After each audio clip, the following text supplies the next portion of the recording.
Good morning, everyone, from 5 o'clock in the morning here in Dubai, 9 o'clock in the morning in Dawing, Philippines. Finn's made me get up 1 hour early, so that's cool with me. So I'm extremely fortunate to have, or we are extremely fortunate to have Finn Snow on the program today. Many of you will know him. He's one of the most popular scuba tubers. You know, that's my term for YouTubers who do scuba on their channel. You heard it here first. So he's currently in the moment in Darwin doing a lot of filming with Critter Hunter. Hence the early start. So hi divers down, hi Critter Hunter. Hence the early start. We've even got Critter Hunter up early. Critter Hunter doesn't get up early, but now Finn's moved to Darwin, he definitely does. Okay, Finn's underwater footage on his channel is absolutely exceptional, and we're going to get into that when we talk to him. And he combines his love of the ocean with a passion for filmmaking, which I understand he's been doing from an early age. And I think, and I'm sure Finn will confirm that, he's the only person from Iceland living full-time in the Philippines and doing YouTube. As I said, he's currently in Darwin with Critter Hunter. Check out Finn's and Critter Hunter's channel. Critter Hunter's come up, or Justin Carmack's come up with his own bucket list for Finn, and they are busy knocking those critters off the list. And some of the footage on both channels is just amazing. So if you like critters, underwater critters, you know, look at both those channels. So as I said, Finn is under a really heavy schedule at the moment. He is one of the most professional YouTubers out there.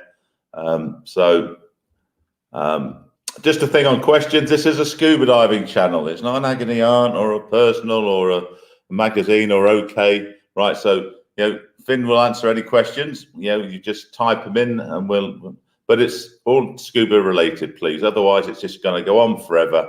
And any personal questions, I guess you can ask him that on his own channel when he posts videos.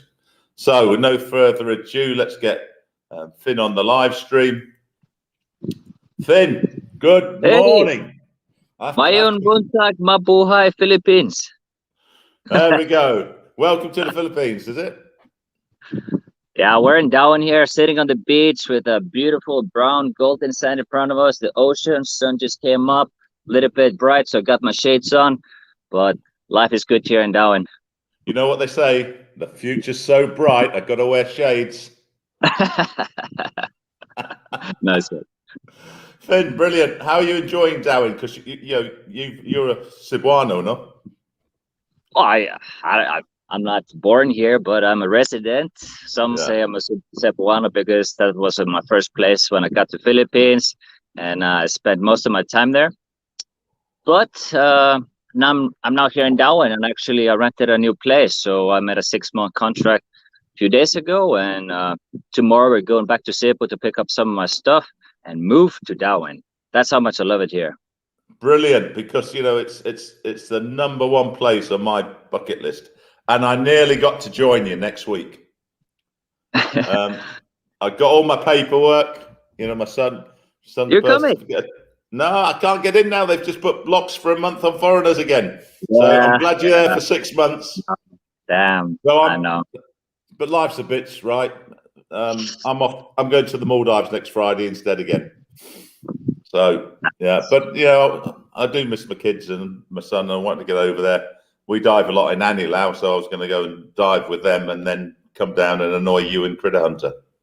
Yeah, you're gonna love Darwin if you like Cabilao for sure. There's, I think the main difference between Cabilao and Darwin here is that it's so easy to dive in Darwin. There's almost always a shore entry, so rarely we take the boats. We always just drive to the place and we walk into the ocean. Yeah, that is in Cabilao you can do that, but you haven't got, because they've built all along the Beanie. You've obviously been to Cabilao. Yeah. It's very difficult to do a beach dive, even though there is lots of beach dive, unless you're staying in that resort.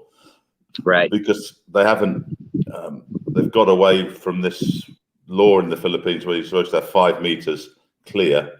They've all built right up to the water's edge. But yeah, I'm already gonna love Darwin, right?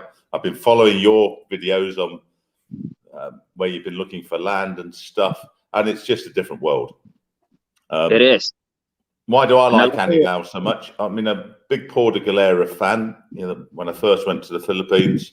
By the way, I first went to the Philippines in April 1978. Wow. That's how young I am. I wasn't even born at that time. Well, as I say to people, that's when, you know, Times Square in New York wasn't safe, was dangerous, and Manila Bay was safe, you know.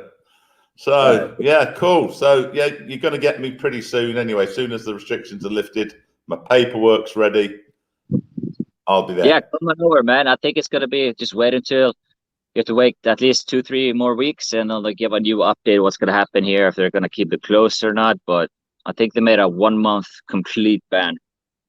Yeah. Yeah, they have. Yeah, just as bad as I was to book the ticket. That's my luck, right? That's just my luck. I mean, the lockdown came in just as I was going to travel.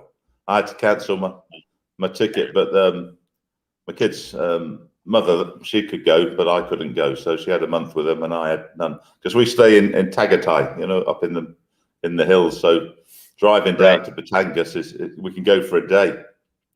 So how's Critter Hunter treating you? Excellent. It's been taking me to a really awesome dive site.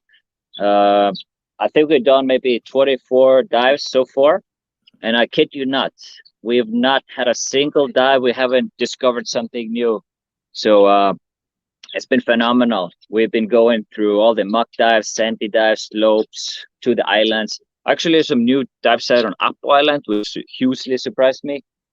And also, even further from down, the next municipality is Sampoquita, and then Shutdown. So yesterday we did a boat trip all the way to Shutdown, about 1 hour boat trip, which was phenomenal. So I was actually surprised. I thought this area was only muck, right?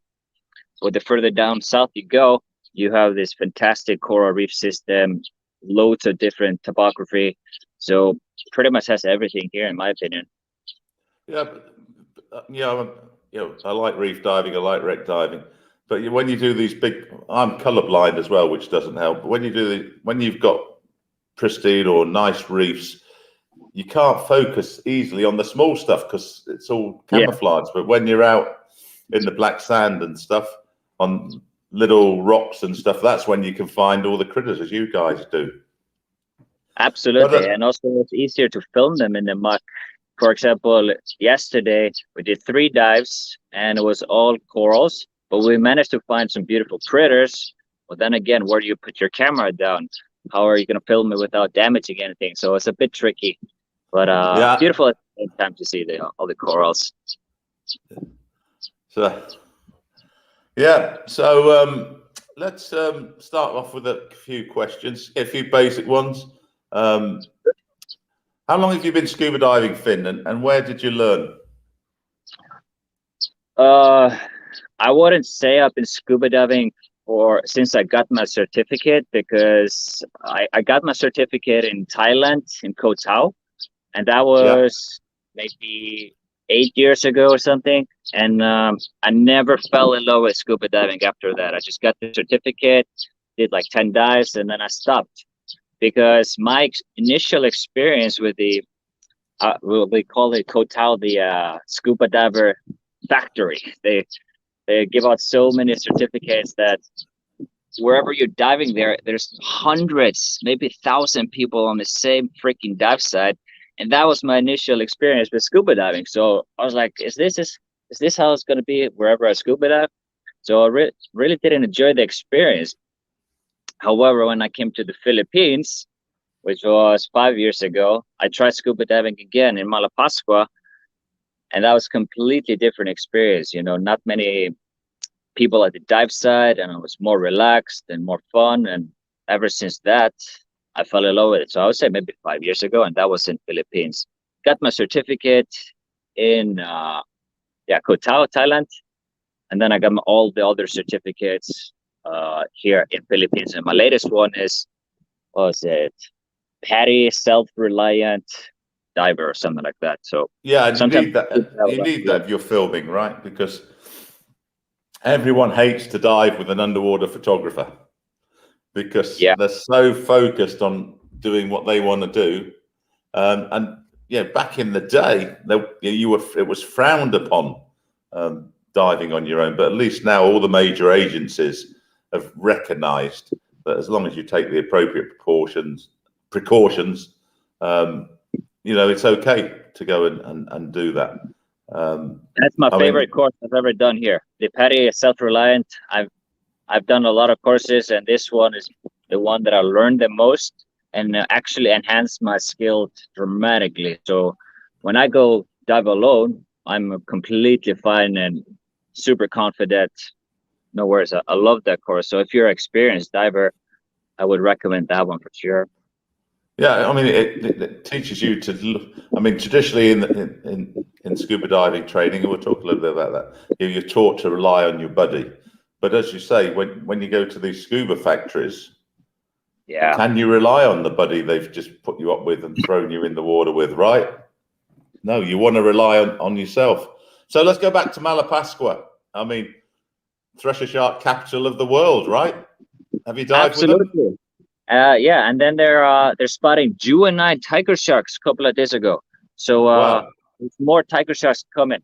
I don't know what's going on there, or if the pandemic helped it, or if they're actually not fishing there anymore, perhaps. So some species are coming back, and seeing the juvenile tiger shark there for the first time ever, I think, was awesome news. Just saw that. What sort of size were they? The tiny juvenile. So the one that's been spotted on a regular basis is a massive one. It's a huge tiger shark. They've been seeing it, probably every day they go there. But now they're seeing a juvenile one. So, and obviously small. Oh, excellent! I was diving with a couple of weeks ago with tiger sharks in the Maldives, and one of them got really friendly. You'll see it on. I think I'll probably upload it next Friday. But yeah, I didn't have my pole. They gave you a pole, but again, I'm so focused with my little GoPro in the. I'm not like you guys with all these fancy cameras there. And the tiger shark came like that, but he went off at an angle. I thought that's a weird angle. Then I don't know how it's about 5 meters. I don't know how it was a female, how she did it, but she was back in seconds. And the guy behind me came up with his pole, and it's on the footage, where he pushes. It wasn't an aggressive situation. It was just sort of, okay, you want to get that close? And I call it shark kiss. But my adrenaline wasn't pumping at all, because you know what it's like when you're so focused on getting the shot. Right. A great white could come up your bum and bite it, and you wouldn't care, right? But I want to do those thresher sharks. We saw a thresher shark. Well, I didn't. We had a shark biologist with a German lady, and she got one, and hopefully she's sending me the photograph. So you're a self-reliant diver. Is that it now, or are you going to do any more training, or is that enough for you? I think it's enough for me. I might do master scuba diver, but I just don't see much benefit from it, and I'm not into the tech as of now. Maybe some years later, but as of now, I feel like this is the farthest I'm gonna go. Yeah. I mean, for videography, I was one of the early tech divers years ago when it was not as well developed now, and I was one of the early rebreather instructors, and I just exited it because I just thought it wasn't safe at the time. Plus, I had a lot going on in my life work-wise, because I have a full-time day job in addition to my small little YouTube channel. But now it's developed so much. But unless you're into researching mainly deep wrecks and filming those, I can't see a big benefit for it. It's very equipment heavy. When you see the tech diving, and I'm still in contact with them. They got 5 cylinders on and going down. I think the big revolution now is going to be rebreathers. They're much safer. It's not that the equipment was dangerous; it was our understanding of how to use them wasn't comprehensive, which it is now.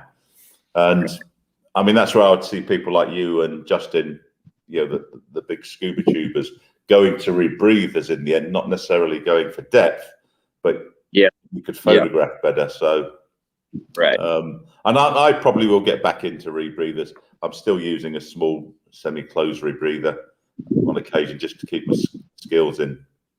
Yeah, the damn bubbles, man. They destroy a lot of shots, so that'll be nice. Well, I'm trying to. I'll announce it now because I'm trying to get Justin a twin hose regulator. It's proving hard at the moment because Aqualung stopped making theirs a few years ago. So I'm trying to find one of the Aqualung ones, and if I can find one, my friend is going to service it, and then because Critters Hunter's been on about wanting a twin hose. So hopefully hopefully I'll get him one. All right, Justin, don't nag me every week, Justin. I'm still looking for it. Let's talk about your photography and videography, because your skills in photography and videography are absolutely amazing.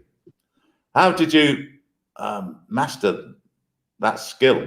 You know, based on the footage I've seen. And after we've talked about that, can you just let us know what your camera rig setup is, please? Can you repeat the question? I kind of disconnected from it for a second. Yeah. How did you master underwater photography and videography? And don't be shy, Finn, because the footage you put up on your YouTube channel is amazing. So are you self-taught? Did someone teach you, or did you just trial and error? Well, I'm mostly self-taught, but I do have a degree in filming. But I wouldn't say that filming taught me much. That's just the filming really teaches you how to combine a story or make a proper video. When it comes down to filming underwater photography, that's you don't learn that in school. But my best experience probably is coming from childhood. I used to do a lot of snowboarding videos when I was a kid in Iceland, and then I did some travel videos. So all of those combined into one kind of helped me out in the underwater photography. But in how to get better in underwater it's all about how good diver you are, because you're not going to have a stable shot unless you're a good buoyancy, knowing what angles you have to do, and it's a lot of experience. For example, with the videos I did before, there's never angles. I get super low filming stuff upwards to give for example, the right size of things. But in terms of mastering, it's hard to say. It's a lot of factors combined into one, and mostly it's self-taught, the experience, and a little bit of self-education as well, along with the degree, I guess. Yeah, I never knew that. Now that explains a lot, because I mean, let's just go away from the diving in your YouTube channel, because you do lifestyle combined with the scuba diving as well. And yeah, I just thought, how the hell does he make such fantastic videos? You're a professional filmmaker. Well, I never worked as a professional, but I got like the baseline for it. Well, I think you're working as a professional filmmaker now. Yeah, I guess so. So yeah, cool. And did you studied that in Iceland? Did you, filmmaking? Yeah, and also when I went to New Zealand to study, I studied animation and programming. So I got a lot of filming teaching back there, and also got my travel bug. That's where I started travel about 10, 11 years ago. So after I finished my degree there, I decided to travel the world. That's amazing that because so many youngsters today, and I will call you a youngster, Finn, because I'm a grumpy old man, as people say. I find it really satisfying when someone studied something and then has made a career, because a lot of people nowadays, they'll go and study, say, civil engineering or law, and then end up working for a bank or something. So yeah, I take my hat off to you. Thanks. I'm also very independent. I got a lot of job offers when I graduated with big media companies, and I said no to all of them, and I just wanted to do something by myself, and that's where I'm at today. Well, from where I'm sitting, I think you've made exactly the right choice. Yeah. So you're happy what you're doing. Your subscriber count tells you that your viewers are happy with what you're doing. So yeah, brilliant, Finn. Someone's just given us a thumbs up for that. Let's just have a quick look who's put some comments. Divers Downer in the room, thanks. Critter Hunter is always there. Oh, he only said hello on his first comment. That's amazing. He usually says more. What's up with you guys? Well, you see, we're having a good chat this morning, early for me, late for Finn, because he gets up at the same time as I do, but I'm 4 hours behind him. Today I found out I'm an A+ blood type. No idea if that's cool. Well, the most common blood group, Critter Hunter, is O positive, so I guess it is cool. Hello, Master Brian. I'm not a Master Brian, I'm just Brian. Hello, Sir Brian. No, I'm just Brian. We've got Sir Finn in the house. Hello in advance, Sir Pin. Who's Sir Pin? Is that a nickname for you, Finn? Yeah, Filipinos gave me the nickname Pin. Nah. No personal stuff. There's a scuba channel.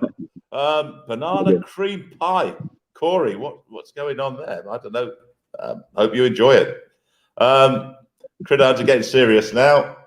Finn filmed Tubbataha Island Reef the other day. Wait till you see that insane footage. Critter Hunter, I'm following both you and Finn. You know, as soon as those, I mean, you guys have been uploading early in the day while I've been asleep, you know, but yeah, I'm watching those videos. Hey, Finn, those are my shades. Now, have you noticed with Justin, he has a theme. Whenever anyone's got something cool, he puts a comment on that belongs to me, right? Well, Critter Hunter, they're the same glasses. We have two of them. They will look. Justin, they will make you look better and cooler. So you need to find out where Finn got them from. Critter Hunter, where's Tim? Probably in bed or underwater.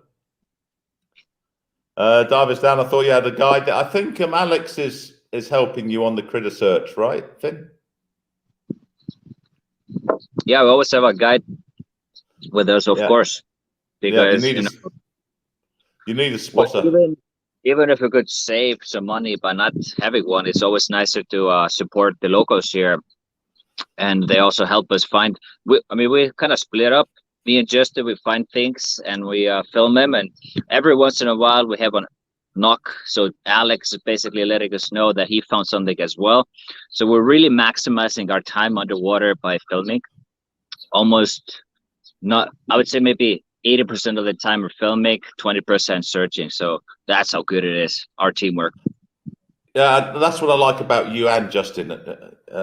Is you are really passionate about supporting, the local dive community and local people.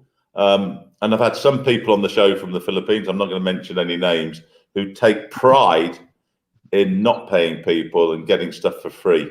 And, end of the day, it's small money, right? It's not going to break the bank, but it's 500 pesos for a guide. Like that's crazy. We rent a tank for 100 pesos or something, so it's like $11. Yeah, it's nothing. And as you say, it maximizes your time underwater filming, right? So if you actually put value on that, that's a huge benefit. So you see more, you find more, and you maximize your time filming. So it's a win-win for everybody. Yeah, I mean, I can't wait to get down there and have someone critter spotting for me, because I'm my daughter's actually. What the hell are you doing in Dubai, man? You should be here in Philippines. This is a place to be. Yeah, I know. I'm usually there between 4 to 6 times a year. I'm in jail at the moment. Don't rub it in. But that on the good side, because I was denied the travel and stuff for over a year, that's why I started my channel. And also, every month we go up to the Muslim Dam, and if you fly back home or anywhere and you come via Dubai, give us a weekend. Okay. Right. We'll give you. If it travels back up to the Muslim Dam, Northern Oman, we'll take you up there and blow your mind. It's completely different to Philippines. But Yeah. so the lockdown, I started a channel, and I also started diving back on the Dubai coast, which is a bit more challenging, but I've had great fun doing it. So what are you doing in Philippines? You should be in Dubai. Not a chance. No. Right, let's see what else. Critter Hunter will say, I was also murdered by sea snakes yesterday. Do you know anything about that? Yeah, I saw a sea snake. I pointed at him for Justin. He started coming closer, and then the sea snake actually went towards Justin, and Justin had to back out. It was almost like attacking him. It was really funny. I got it on camera, and we were laughing our asses off after it.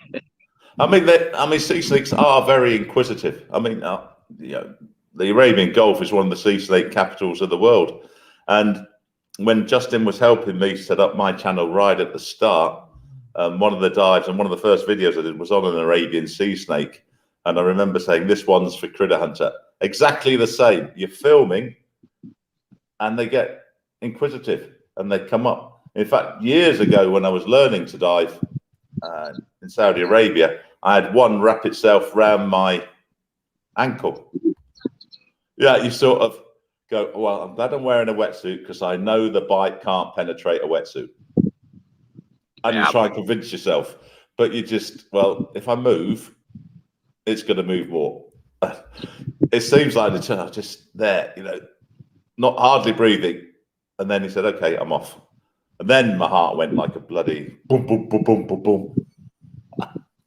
Right, so now I've mentioned about my surprise for the twin hose. Hurry with it. Now he'll just nag me all the time. Divers down. Yeah, we do have a local guide. Yeah. Reliant dive, Critter Hunter again. Yeah, well, okay, they're in a chat between themselves. That normally happens. Can you talk about the camera and for me, the lighting setup that you use? Because I'm looking to get some lights at the moment. Right.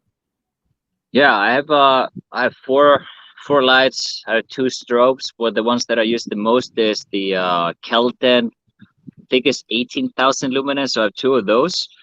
And I also use a very thick red filter. So it's I think actually -4 stop red filter. So it works the best about 15 to 30 meter depth. And that's one of my not a secret. It's one of the best things to use when you're filming very deep to get all the colors out of the corals and creatures.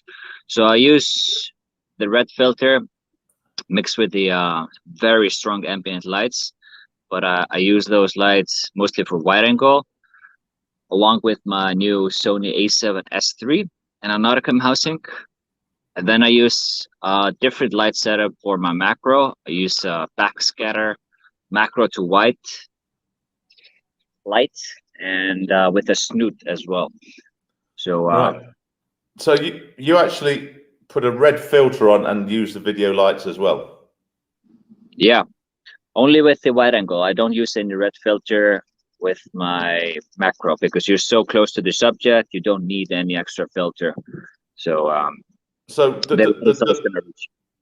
does the red filter just help make the color the lights more efficient? Because the Kelton lights, I mean, they're like gold in the videography world. Because Mateus Levo talks about them. He says they are the gold standard of video lights. Yeah, they're insane. They're like, and you're running 2 times 18,000. Yeah. Yeah. So that's how you can get those nicely illuminated shots on the wide angle. Absolutely. But with the new camera, the A7S III, it's so powerful with the colors that it's able to capture. It's the 10-bit color format now. And also the white balance of the A7S III is like night and day between the A7 III. So you do this huge jump. That was my previous camera, by the A7 III, and now I'm A7S III.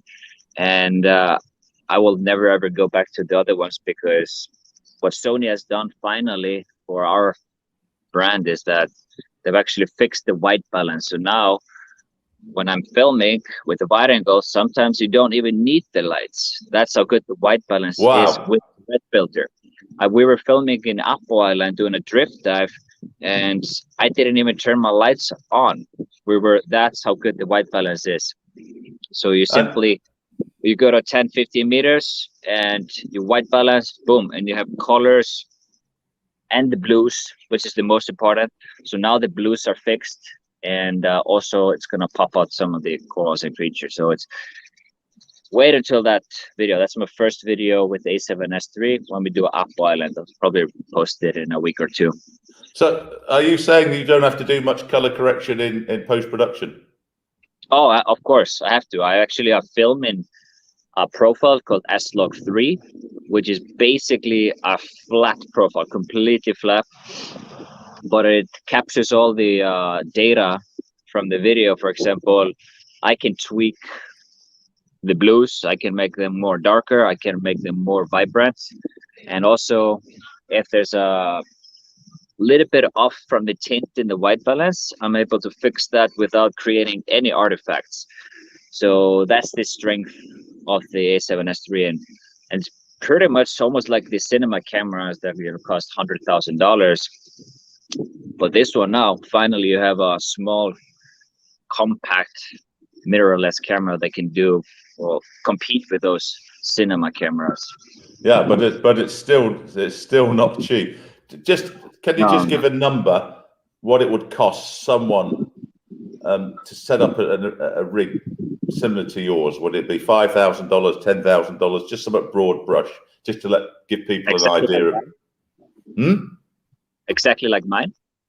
Yeah, similar. Yeah, that's the high end for say an amateur videographer would go before going into professional gear, right? I was having this conversation yesterday with another guest here, and he's gonna buy the A7S III after he saw some of my clips that I played for him, and he's gonna go for the Sea Frog and decent lights. So the camera is 3,500, but then there's Sea Frogs like 60. So I would say you can go for like $6,000-$7,000 to get a really good setup with the A7S III. Right, but you'd be looking at, if you went for the top of the range, Keldon and stuff, you'd be up near $10,000. That's way over. But again, it's not a cam, it's maybe close to 12,000 or something.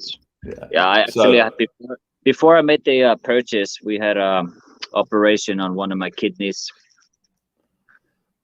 So yeah, that's where Critter Hunter got the idea from. Because he's always felt I'm gonna have to sell one of my kidneys. But it's not just the gear, is it? I mean, I think that's an important message to tell people. You just can't go and buy the best lights and the best camera and expect to make good video. I can't imagine someone turning this camera on for the first time and try to go film. Like, it's a lot of learning curve, and I would even recommend starting with compact camera and just get the feel of filming underwater, and then try to color grade a little bit, because you're going for the A7S III or something higher, you're going into a completely different video editing world. I'm still using the GoPro. You've probably seen, I've got the Paralens Fakita, which I have a love-hate relationship with. I love the concept. I hate the way it's getting messed around. I mean, they just did, before I went to the Maldives, they just did a firmware update, and I tested it for the battery life. The battery life was worse. And then I get to the Maldives, and on the first sort of shark I want to shoot, I press the button as normal. It doesn't switch on because now you've got to hold the button for longer. The shark disappears. So GoPro, great. So I actually bought a second-hand mirrorless Panasonic because I see what you and Justin do, right? And I thought, right, when I get to the Philippines, it's going to be macro city, and I've got to up my game. So I don't pretend. It's the best camera in the world for its price, I would say. Yeah, and it's got the best salesman in the world sitting in there in Darwin called Justin Carmack. Let's have a look at some of the comments. Boom. His snoot shots are best on critters from Critter Hunter. Christy Manager Pangpayo. Hello, Finn. And she's got a comment. Not a scuba diver, but I learned a lot from Koya Finn. I think Koya means brother, no? Yep. Okay, here we go, Critter Hunter. Sapin, we've had that one, Critter Hunter. Our divers down have asked, can you explain how you white balance properly? That's a big question. Critter Hunter's put 4K one. Yeah, let's answer the white balance one, because it's probably one of the most important factor if you want to get the right colors when underwater. What you have to do is either have a gray card with you, or what I do usually, because I'm kind of lazy at times, I don't want to carry too much stuff, so I don't carry a gray card. What I use is my hands, my palm. And what you have to do before you do the white balance, you have to turn on the lights and select the correct distance between the light and your hand, for example, and then you shoot the white balance on your hand, because then you both have the temperature of the light and the depth of where you're diving, and that should give you the perfect white balance. But depending on your skin color, it might be different. So what you can also shoot at is shooting the white balance on a sand, but make sure your lights are also turned on for the sand. You can also shoot on tank. So if you're diving with your buddy, you can aim your lights on the gray tank of your diving buddy and shoot the balance. That should give you accurate white balance at certain depth. So make sure you also do a white balance if you change your depth between 3 to 5 meters, because it's going to change dramatically. It's just a practice once you get hang of it. That's an excellent tip. I mean, of all the underwater videography films I've looked at on YouTube and stuff, no one has come up with such a practical solution. I mean, that's amazing. I mean, you should think about doing a small video on just how Finn's 10 top tips. That's amazing on the white balance. So we've got Brock, that side mount guy from Canada on. Problem with the TG6, it's going to be obsolete. Yeah, Brock, but cameras last a long time, so buy one now. Brian, doesn't the Vigita now take video in RAW? Brock, actually, I don't know, because I focus on the battery life and stuff, but I will check it out under the new firmware upgrade, and I will make a comment. I'm just filming another Vigita battery life test, because somebody asked me to do it under every setting, which I'm going to do. And Critter, who cares if it's obsolete in 2 years at $300? Agreed, Critter Hunter. Agreed with that one. Okay, let's just talk about the past year. I mean, it's in many ways been a bummer, right? And one of the ways we first got it introduced was when you stayed up in Alegria with Lee. Yeah. That's when I first saw you, and then he also was one of my first Let's Talk Scuba victims. So the past year, I mean, you're diving like anything now. You managed to get to Darwin, but how did you find the last year diving wise before you got to Darwin? Yeah, if we ignore all of the lockdown things that I had in Cebu, which was basically like a prison, the diving was phenomenal. I loved it. We were able to. Leo was so helpful with us. We stayed at his resort for how long was it, Shelley? Like 3 weeks, almost a month. Almost a month. So, and it was heaven, especially coming out of the lockdown. The diving is phenomenal there. The corals are world class, and now they built a sanctuary there, and the fish is coming back, and it's a really awesome process that's happening there. So we had awesome dives in Alegria. Then we moved to Mobile, and of course the sardines and the nice free diving sites there. Then we did a trip to Malapascua, and it's been amazing, really. Like I feel like we're so lucky sometimes here in the Philippines, especially after the lockdown. We're able to do what we love, and here in Visayas, I don't feel like there's any better place on earth or any other place I want to be. So I'm just so super blessed and happy that we're able to do this almost every day. So, but right at the start, it was a real bummer, right? Yeah. And then you managed to get up.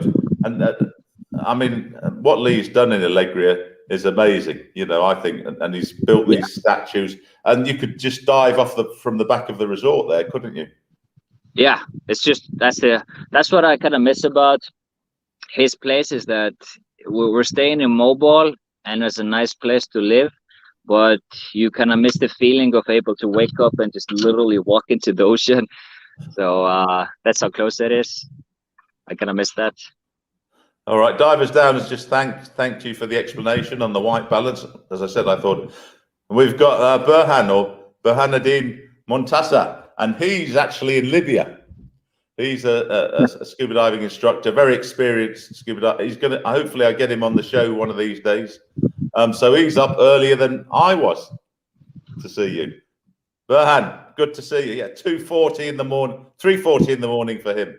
Wow. All right. So absolute. His Facebook page is amazing. What he's doing. And as soon as I can get to Libya, I'm going there. As soon as it's safer and Emirates are flying again, I want to go and dive. That's on my bucket list as well, to dive Libya with Burhan. That's the first time I was diving there. Murray Eldred from Kyrgyzstan, an old friend of mine. He's just come on as well now. Good. We've got lots of viewers. Okay. We've got to get on with time, I guess. What are the locations in Philippines that you still want to dive? I know I've seen your videos up in Batanes and stuff, but I've not yet dived. And I just want the top 3 because I'm sure you've got a big, long list. New location that I've never been to? Yeah, the top 3. Tubbataha, of course, number 1. You haven't been to Tubbataha? No, we were supposed to go last year. Didn't happen. Of course, the COVID, we had booked everything, we organized trip. And we're supposed to go on a boat now as well, but then this lockdown happened, so they're not going to be flying anyone out of Manila, so they're telling us it's not going to happen. So it's the second year in a row not able to go there, but fingers crossed, Brian, it's going to happen. I have a feeling it's going to happen this year, no matter what. Keep me in the loop. Yeah, if I'm allowed to travel, I'll join you, because again, I've been to the Philippines so many times and I haven't been to Tubbataha. Yeah, if it happens, trust me, I'm going to host and adjust it. We're going to host a trip to Tubbataha, so we'll try to fill up a boat. Brilliant. Absolutely. I'll see if I can get some people to come along. Okay, that's the top 1. Another 2? Number 2 is, I would say, probably Romblon.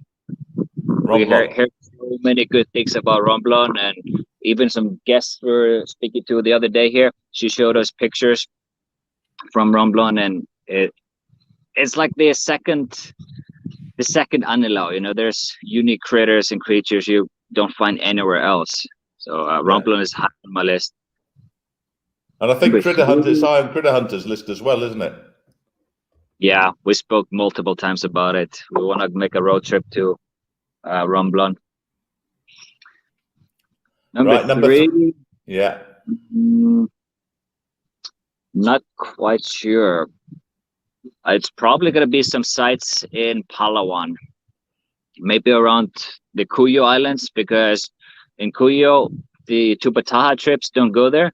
They go further south from Cuyo, and they do the Tubbataha, Cagayancillo, that area. So I'm thinking there might be something in Cuyo that no one has really been diving before. So I would like to test that out, please. Oh, actually, reverse that. Number 3 is going to be Cabilao. I almost forgot. Cabilao. Where is that in the Philippines? That's in Bohol, just north of Panglao. So Cabilao used to be like the main dive spot in the Philippines. If you heard any stories from the pioneers, they were diving there first time. They had threshers, they had hammerheads, they had basically all the sharks, mantas, they had everything there. And then one day, a huge fishing boat came over and completely took all of it away. Wow. So, yeah. So, but why do you want to dive it now? Has it come back? Has it been protected?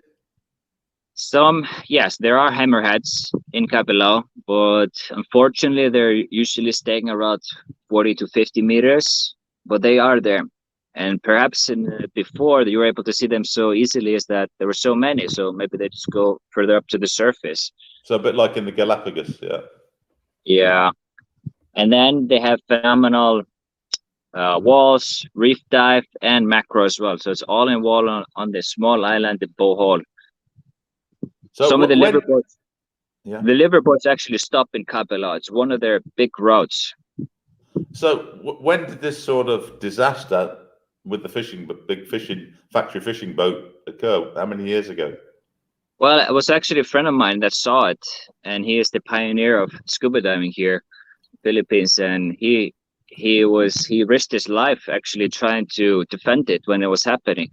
There was no Coast Guard. He was in the water, and it's very dramatic. He just saw them pulling in all the sharks and mantas, and it was of course heartbroken, and it's really touchy story. I don't want to maybe share too much of it, but Oh, no. I know the guy that saw it with his own eye. So how long ago was that? 30 years ago, 25, 30. Yeah. Thankfully, I mean, that's Philippines also was big into dynamite fishing, right? Yeah, huge. Still is, man. I see it everywhere. Every time I dive in the north, it's dynamite going on. Yeah, I think there's there is a bit more of concerted effort to try and for sure. And I think when I talk to people, they understand that dynamiting is a one-time fishing, and they've seen the smaller catches and fish not being there. So hopefully in our lifetime, it actually stops completely. But people have got to feed their families, right? So. But the strange thing about this is you go to like Cebu is the very developed province in the Philippines, yet it's the most dynamite fishing I've experienced. Then you go to Negros, which is sort of developed. I don't want to say too much about it, but here I feel like it's the best protected area that I've seen so far in the Philippines. There's marine sanctuaries everywhere. There's no dynamite, and it's looking really good here. I'm so surprised by it. Yeah, and I think once people see the economic benefit of preserving the marine life through tourism, because tourism is all going to make a lot more money for people than fishing. Well, you would think so. If you look at Malapascua. Whoops, we've lost Finn. Hopefully he comes back on the line. While I'm waiting for Finn to reconnect, let's just have a look at some of the comments. Yeah, Finn's coming back. He's trying to get back online. I can see him. Yeah. Finn's back. He's back. So let's just go through some comments. Bahadine, hello to everyone. Thank you. Am I back? Confirmed. You're going to do a boat safari from Darwin to Cabilao. Aurora Tule, hello Sir Brian and Finn. And Gridhampton's going, lots of laughs. Oh no, what's that about? Anyway, you were saying about we were talking about how dynamite fishing will go and the marine sanctuaries. Oh yeah, I was just gonna say you would be surprised because Malapascua is like the diving capital of the Visayas, perhaps the second, if not the biggest one in the Philippines, and you still have this thing going on. Yes, so many people have Malapascua because of the thresher sharks on that, and it's. I mean, it's a problem when you've got a country with a lot of people, I'd say on the survival or just above the survival line, because tourism takes time to have an economic benefit. I mean, it's a bit like what Critter Hunter's doing with Alex's daughter, right? With Shy. People got to learn to become dive guides, dive instructors, work in hotels, develop guest houses, that sort of thing. But I think when we look at Anilao, there's no dynamite fishing in Anilao, and I would say, and I mean they've been hurt really. I'm very close to a small dive centre called Bubble Maker. There, Mam Jo, I'll give you a shout out, and she's had a really hard time over the last year, but with the sort of breaks in lockdown, she's managed to survive because that whole community survives essentially on diving tourism. Yeah. So it does work. Yeah. We've got Glenn Raff. Okay, it's a comment. Watching Finn Snow vlog helps us learn and see how our country is blessed with such beautiful and rich marine ecosystem with rare species we haven't seen it exist. Absolutely right, Glenn. You know, and I mean, I guess Finn is the number one. Sorry, Critter Hunter, you're number two. Marine ambassador for the Philippines. We're going to come up with a comment. I thought I was number one, right? So yeah, Finn is probably the number one marine ambassador, followed very closely by Justin the Critter Hunter, and educating Filipinos, because a lot of Filipinos. I remember my kids when they first went diving, they were just blown away that they were in the Philippines. You know, they see everything else going on, but they went underwater and they said, "Dad, we can't believe we have this in our country." Yeah. That's what I'm able to do as well, because I have a very large audience that most have not been scuba diving or even seen anything underwater in their life. So I have the privilege of able to do what I do and then bring my viewers underwater that haven't seen anything before. Yeah. So that's one of the things I'm trying to do with the scuba here is, you know, convert some of my followers into start to think and love what we have right in front of us, because maybe they'll never see it before. I mean, and I think just if people would get out of the habit of throwing, the Philippines, big snack food capital, right, and all that plastic ends up in the. We find it, and I remember my daughter on one dive. I think it was a third or fourth dive after certification. She's just picking up trash, and then she's photographing it. I said, "What are you doing with that?" I said, "It's great you picked it up, but why?" She said, "I'm going to put it all on Facebook and tell my friends." Nice. Yeah, and you've got to mobilize the young, right? And I think that's where you and Justin, you're young guys, and they won't listen to a grumpy old man like me, 62, nothing, right? But with you guys, out there pushing or raising the flag and raising awareness, then the youth go, yeah, wow, there's a role model, Finn Snow. Yeah, he said, don't put plastic in the sea, I'll do it. Brian Davis says, don't put plastic. He's like my dad. I'm not going to listen to him. So, Critter Hunter's unsubscribing. Number one, I think he's got what we say in Lincolnshire. He's got a cob on. The Philippines for us saying hello, peeps. Hi, Philippines for us. Burhan has asked a question. Perhaps you can answer this, Finn. Is diving in the Philippines critter macro only, or are there places with reef, big animals for wide-angle type of photos? Oh, it's for everything, whatever floats your boat. I would say it's definitely macro paradise, but there are certain locations that will blow your mind in terms of wide. If you want big stuff, you got Malapascua. If you want the biggest stuff in the world, you go to Tubbataha. So, yeah, it just depends what you want. They literally have everything. So it's just whatever you like to do, it can be done in the Philippines underwater. Yeah. You're also one of the best wrecks in the world. If like wreck diving, you can do tactical. So there is literally everything. What's that wreck? Coron, of course. Coron. The Coron wreck. Yeah. Okay. Well, I dive in Subic a lot, right? My daughter did a rescue diver in Subic, and the reason I chose Subic is because the water's not clear. So she's been used in Cabilao, going around seeing. And when she did a rescue diver, number one, I wanted her to do it with a foreign instructor because and she's had great instruction.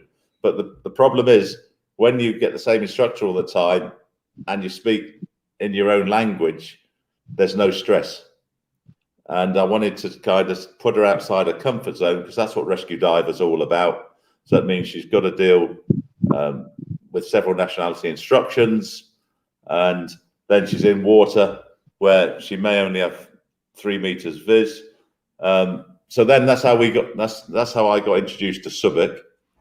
And their wrecks are amazing, but it is, I've been quite lucky, but it is hard to get good visibility in Subic. And I spoke to again, one of the fathers of scuba diving I can't remember his name, but he was in Subic right at the get-go, and he was telling me Subic Bay used to be crystal clear. You used to jump off the boat, and that's how you could find the wrecks so easily. But Coron, now, have you dived Coron, the Coron wrecks? I've never dove in Coron, only a free dive, and you can actually free dive some of the wrecks. It's quite shallow. Oh, because I do want to go to Coron to dive. There's Japanese, mainly Japanese boats, right? Oh, tons of them. I think there's 35 ships, and some of them are warships, cargoes. I don't think there's a carrier or anything, but it's World War II stuff, so you're in for a treat. Yeah, I've got to get down there and do that. I've got it. I mean, I think I'm going to have to move to the Philippines full time at this rate. Okay, let's see. V Chin, greetings from Kota Kinabalu in Malaysia, or Borneo, I believe. Education is the key of saving the ocean. Continue your great work, all you divers out there. Thank you, V Chin. And I think many years ago, I actually dived Sipidan when you could stay on the island. And then that all went pear-shaped now. You can't stay on the island. And I think they've done a pretty good job in bringing Sipidan back up in Borneo. Critter Hunter, we have reefs that rival Raja Ampat. Yeah, I'd agree with that. Yeah. Burhan, so he's bringing all his lenses. Right, yep, good. Burhan, I, for one, look forward to meeting you in the Philippines if you can get over here, Burhan. Right, let's get on a bit more. Have you any plans for international scuba trips once lockdown eases, or are you just going to focus on the Philippines for now? Well, before the pandemic, I had an invitation to go around Indonesia and Thailand, 2 TV shows, trips around the Philippines. I had basically 12 months or more fully booked in advance. So that was the plan before the pandemic. But as of now, I have a trip to Palau and Indonesia on a liveaboard, but Palau is still not open. Indonesia is not open. So I guess that's the only 2 on my list outside of Philippines, Palau and Indonesia. But I get. So once things come back, you're going to do quite a bit of international travel. I think that's the message there, right? Absolutely. I mean, that's the beauty, of course, living here in the Philippines. We're so close to other countries or islands that, are diving paradises. For example, like I want to go to very remote countries like Yam or Chuuk or Truk Lagoon, and you'll not be disappointed in Truk. You'll not be disappointed in Truk.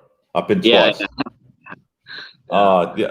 Amazing, and that's Well, you see, I learned to dive with the British Aqua Club, and it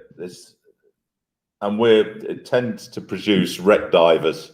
If you go on a wreck and you hear bang, bang, bang, you can pretty much guarantee they originally learned with the British Aqua Club.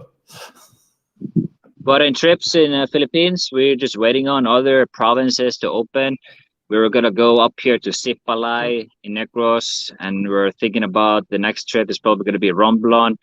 But as you know, things are kind of locked. It's fluid, fluid. It changes day to day, week to week. But you've still got to find that hairy frogfish and the blue ringed octopus. Yeah. Still have to, man. I can't believe Justin put those on the list because I was talking to you. He's only ever seen them once. I think I put those on that. I said Harry is going to be my number 1. I said that. I mean, you've got plenty to do in Darwin, finding those. Burhan's asked about the visa. When things are normal, Burhan, the Philippines is very relaxed on visas. Typically, correct me if I'm wrong, Finn or Critter Hunter in the comments, you can easily get a 1-month visa on arrival. They do extend tourist visas in the Philippines very easily. It's so easy. You can stay up to. You can get a 6-month visa. You can stay here like 3 years, and then you have to leave the country for a day and come back. They're very easy on the visas. Yeah. So but I don't think you'll have any problem visiting Burhan. Which dive location outside of the Philippines is top of your bucket list? Palau. The number 1. Palau. Yeah. I've heard it. Palau. I've heard it's awesome. Yeah. I've heard it's absolutely freaking awesome. Also, there's an atoll in the French Polynesia called Fakarava, I think. And that's also high on my bucket list, but I don't know how the hell to get down there. Well, you're a good swimmer. I could lend you my dive scooter. Just drift down there, huh? Couple of things. Oh, I'll tell you, if you want drift diving, Maldives, South Maldives, you'll see some videos coming out soon where you just jump in the water and you fly. And the lady who helps me with editing was saying, can you just take 30-second clips? It makes my life easier. And I said, you have to understand, when you jump in, you switch your camera on and then you go. And the last thing you're thinking about is switching the camera off. Yeah. It's like an express train. Okay. I want to know, have you dived in Iceland? Because you've got a very famous dive site and it's on my bucket list in Iceland. Silfra. It's the dive site, probably the only dive site in Iceland, and it's between the tectonic plates of Eurasia and North America. So it's a crack in the ground which is splitting Iceland apart, and it grows about an inch every year. And the reason why it's such a popular one is because you can actually touch both sides of the plates that are drifting apart. And second of all, why it's so popular is the clarity of the water. It's known to be the most clear water in the world. And the reason for that is the water that comes into the small stream is filtered through multiple lava layers, which is Iceland is built on. So once the water gets into the crack, it's already been filtered through hundreds of kilometers of rock. So that's why it's so clear. And it basically feels like you're flying in space. I mean, I want to dive that. I want to just be there and touch both continents. It's worth getting cold for. What sort of temperature are we talking about? 2 to 3 degrees. You won't feel your face. You won't feel your face. British Tobacco Club, BSAC, no problem. I like warm waters. I mean, it's only going to take me 5 minutes to get in, touch, and get out. Right? Get the selfie. Right, we're getting towards the end. Finn, I mean, it's been absolute. I could do this for another hour, but I know you're busy, so let's just crack on. Okay. If anyone's got any questions, we've got about 5-10 minutes left max, so get them up now. What's your favourite? Hold on, Critter Hunter. Oh, I just thought, how cool would that be if we could get Critter Hunter to Iceland in 2 to 3 degree water, as Silfra touching? I want to be there taking that picture. That I would just love to see his narration for that video. Because he's got, as we say in England, the gift of the gab when it comes to doing narration on videos. And I'm never going to do that time again. I'm done with that. It's too cool. We've got to get Justin there. I want to see him in a dry suit. I want to see the pain on his face when he hits the water. When you jump in cold water, the dry suit's working. You go in and then your head hits and you get that thunderbolt right there. And you go. You literally get a shock. Oh, shit. And then after about 3-4 minutes, the pain dissipates. You look, oh, yeah, cool. I want that to happen to Justin Carmack. Yep. Just on a quick aside, are things okay in Iceland? Because you did have that eruption. I guess you've been following it, and the Icelandic news is probably better than what we see in England. I think, has it settled down, or is it still relatively unstable? The eruption of the volcano? Yeah, it's pretty stable. It's basically a tourist attraction right now. So if you want, I think Iceland is closed, so it's going to be hard to get there. But they're saying it's going to last for a couple of weeks, if not months. This volcano, it's just going to pour beautiful lava for days and weeks. So yeah, and it's super close to the capital, only like 20 kilometers. So if you want to see a live volcanic eruption, you can go fly to the international airport, 10-minute drive, and you start hiking. Right. So, but I mean, it's people aren't too worried, huh? Not really.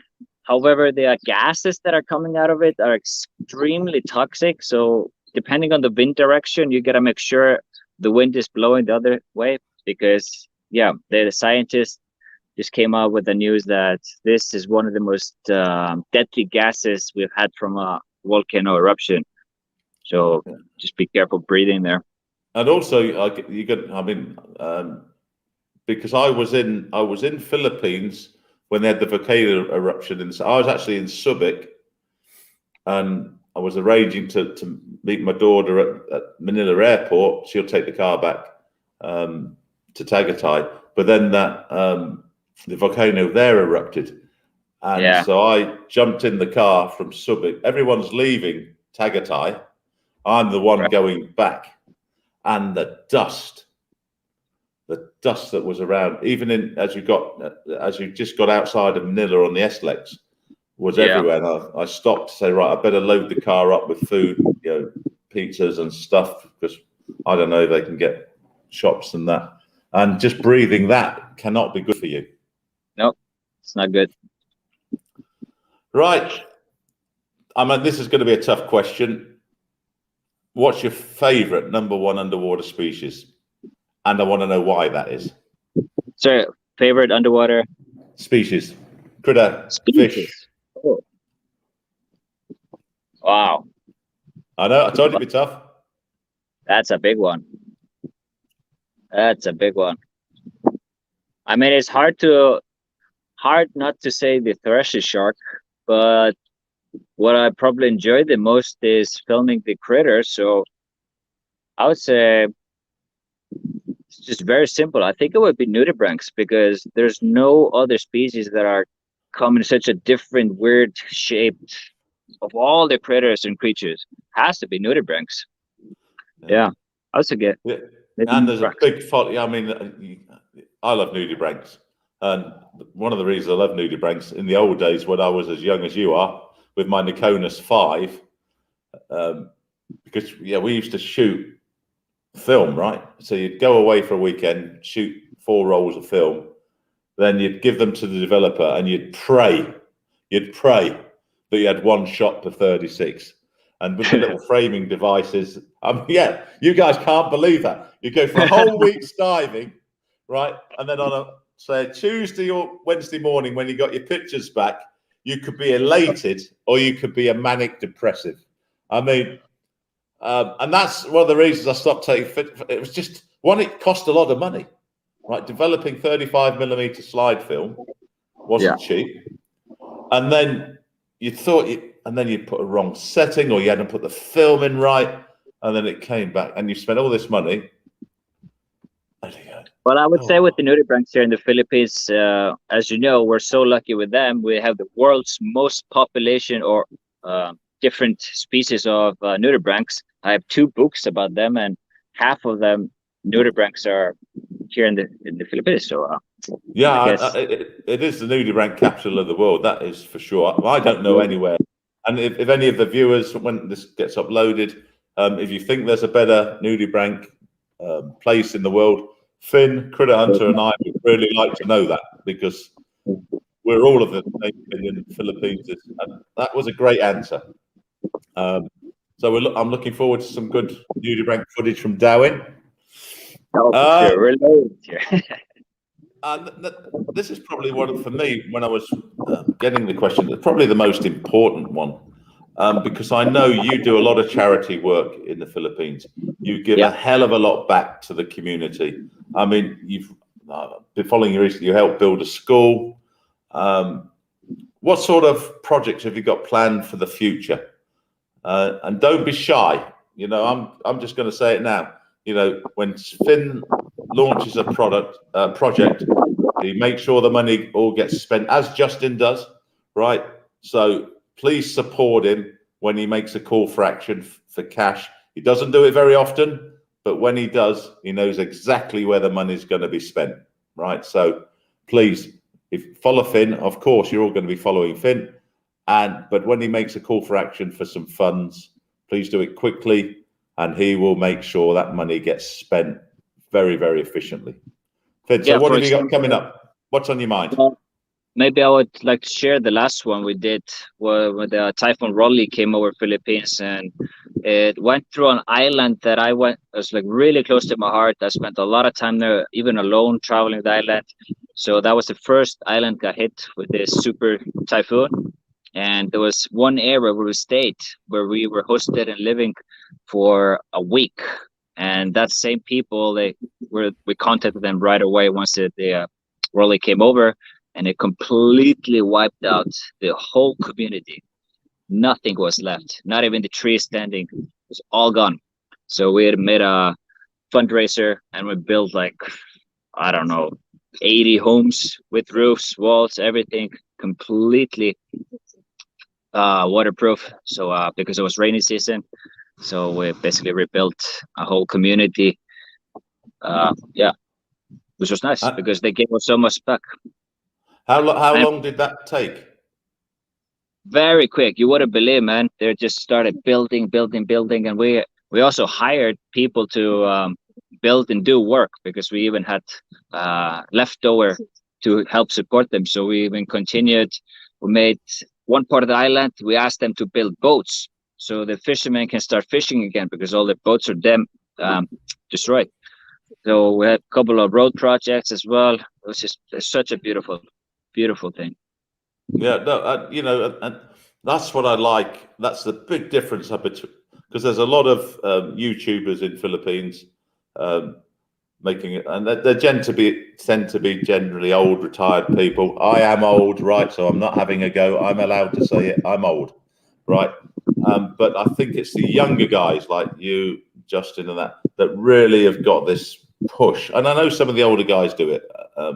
It seems to be more. I may be wrong. I may get trolled for saying this, but what I see is the younger guys have got the following and the energy to really get out there and make a difference. So I for one, thank you for that, Finn. No, thank you also, because I know, Brian, you made a good contribution to us as well. So we also thank you a lot for. Yeah, but as you say, $1 in the spent in the Philippines, I think you say is like $10 elsewhere, isn't it? Yeah. Yeah. So a little. I mean, it wasn't that much. Remember, I'm full time in work, right? So I didn't give sort of 10% of my life savings. I just did something that I could send you on PayPal quickly, and that's what people can do, right? So just follow Finn's channel. If he does do a call for action, I can personally tell you he gets behind it and spends the money wisely. Critter Hunter's got brain hurt with ice cream. No way I'm going to Iceland. So, Critter Hunter, you don't want that business class ticket, 5-star hotel with a dive valet then. Okay, Finn and I will give it to somebody else. Yam Akal. Hello, Yam. Thanks for joining. We're nearly at the end. In fact, we're on the last question, really. Okay, I'll do one more. This is what I ask. This is what I finish with most people is, especially ScubaTubers, YouTubers. What's your favorite YouTube channel? And it doesn't have to be diving related. So when you finish for the day, you've done all your editing, and you're going to look at something on YouTube. Which is your go-to channel? Well, I think I watch really random stuff. My favorite is probably Critter Hunter, because I relate so much. Don't say that. And Brian Davis, of course. Don't. It'll go to his head. No, it's live. We can't cut that. Jonathan Bird, of course, and PewDiePie. Anything scuba related. I'm just so bored watching other stuff. I love anything scuba. Yeah. I've got to give it to Critter Hunter is the reason I'm doing this now. There was a shout out for him on Divers Ready. So I went and had a look. And when you have the passion, you just love watching that type of stuff or content. Yeah, but also with Justin, with Critter Hunter, how he thinks up some of that narration, right? Yeah, I love it. He actually was the latest one, right, where he's given names. One of it was, I forget what it was, but the comment was hates cheese. I mean, how the hell does he think that up. You know. And I mean, I've got. I mean, some of the times I get on his case because I have what I call classic. Because he's doing a lot more lifestyle stuff now, which I think is great because it does broaden your viewership. It does bring people into the marine world. But I like what his classic critter hunter, which at the end of your videos is there where he goes. He's got this sort of droll, dry sense of humor talking about stuff, and that I could just watch that all day long. So send critters. He will go there. Yeah. So yeah, we'll get a few little plastic nudibranchs and that. Stick them on the walls at Silfra, and Critter Hunter will be there.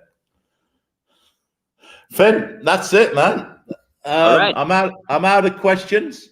I really, with the amount of people viewing as well. I mean, everyone's. But seriously, Jennifer hates cheese. Just my girlfriend and dog. Hey. So, do you just want to show the? Do you just want? Yeah. Mine's outside because I've got a rescued Belgian Malinois, and when I'm doing live streams, he likes to be sitting here and looking at me, looking at you. How's the view there? Can you just show us the view, Finn, before we... Let me show you guys the view. This is absolutely paradise. We're sitting under this beautiful Lipa hut. Gives you that island feeling, and then you got the gold brownish sand here, and you just walk a few meters in, and you got all kinds of nudist critters right in front of you. This is Darwin in a nutshell.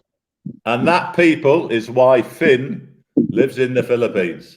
So with that, everyone, thanks for joining in. Thanks, Finn, again. Thank you for making time for this. And as soon as I'm allowed, I'll be in Darwin with you and the Critter Hunter, diving and annoying you like hell. All right. So thanks, Finn. That's it. Take care, guys.